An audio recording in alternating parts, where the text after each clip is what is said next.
Hello everyone, my dear wonderful friends. Welcome na naman tayo dito sa ating munting kusina.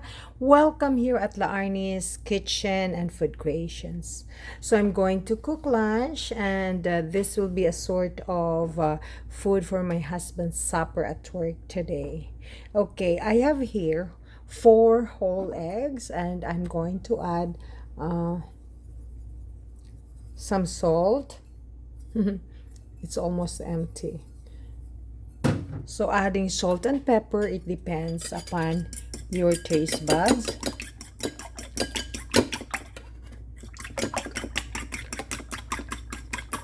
Magluto po ako ng ampalaya with eggs.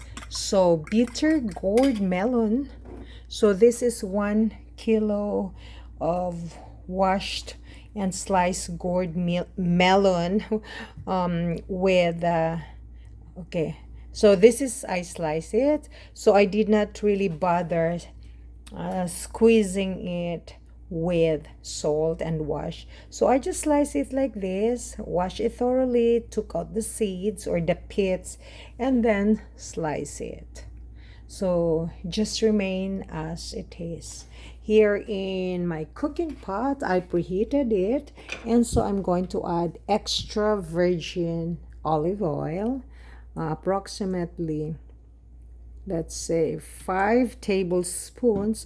So adding oil, so it depends upon your oil preference, whatever you're accustomed to, not necessarily that you're going to use olive oil because to some of you olive oil can be very pricey. So there you go. And so for our savoring enhancers, I'll be using black pepper. I like to use black pepper whenever I cook. I'm going to use fish sauce or patis and a little bit of chicken powder broth. If you don't have chicken powder broth, you can simply use just salt and pepper. So I have your eggs, so it depends upon how much eggs you want. So I'm using extra large eggs actually, so 4 of this, and lots of spices. So I use red onion bulbs or sibuyas bombay, we call that one, and I use 8 cloves of garlic and half a kilo of firm Roma tomatoes. Very, very easy type of cooking. So I'll just add this all together wonderfully.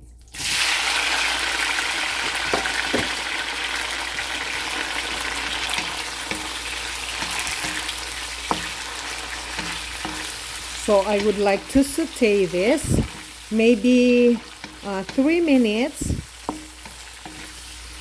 until the spices are wilted or infused all together wonderfully. You can also add some ginger if you want. Remember friends, cooking and baking, they're always make fun and easy here sa ating munting kusina. It also gives you the ideas on what to prepare for your family's next meal. My simple goal in my kitchen is simply for fun, sharing, and learning. I'm going to add black pepper and then fish sauce or patis. Remember, if you don't have patis or fish sauce, you can use salt.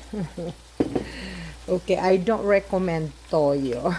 This is not suited for toyo or soya sauce. I'll be adding chicken powder broth,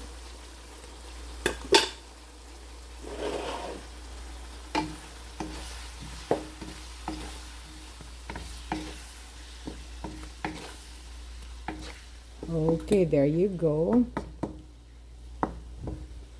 So I'm going to cover it with takip or lid. Set this aside for 3 minutes.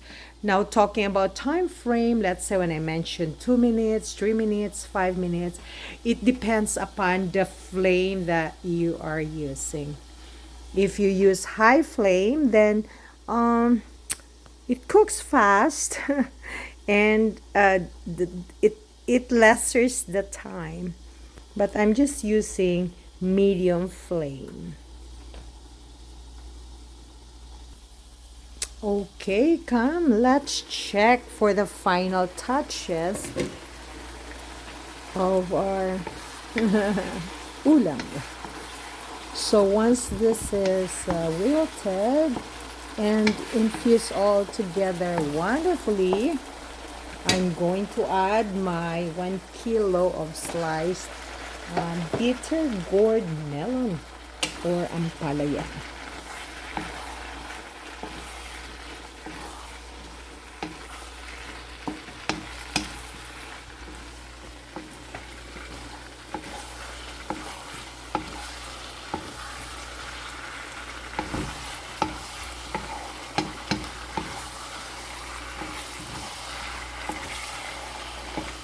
This kind of ampalaya or palaya, it's not really bitter or mapait. Masarap po ito, very, very fresh and crunchy. Okay friends, add ko na po ang ating eggs.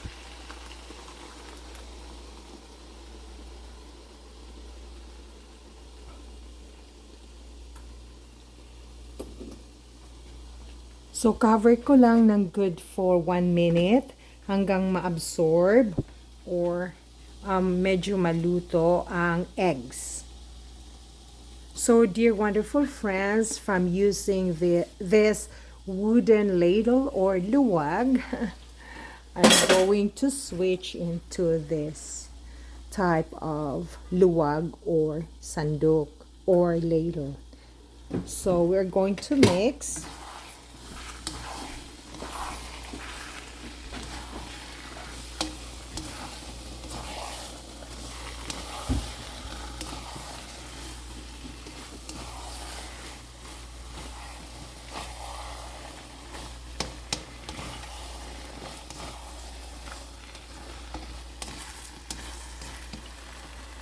If you want the eggs to be malasado, malasado means partly half cooked, you can always do that. But if you want the eggs to be a little bit more cooked, then you can add more minutes in the process of cooking.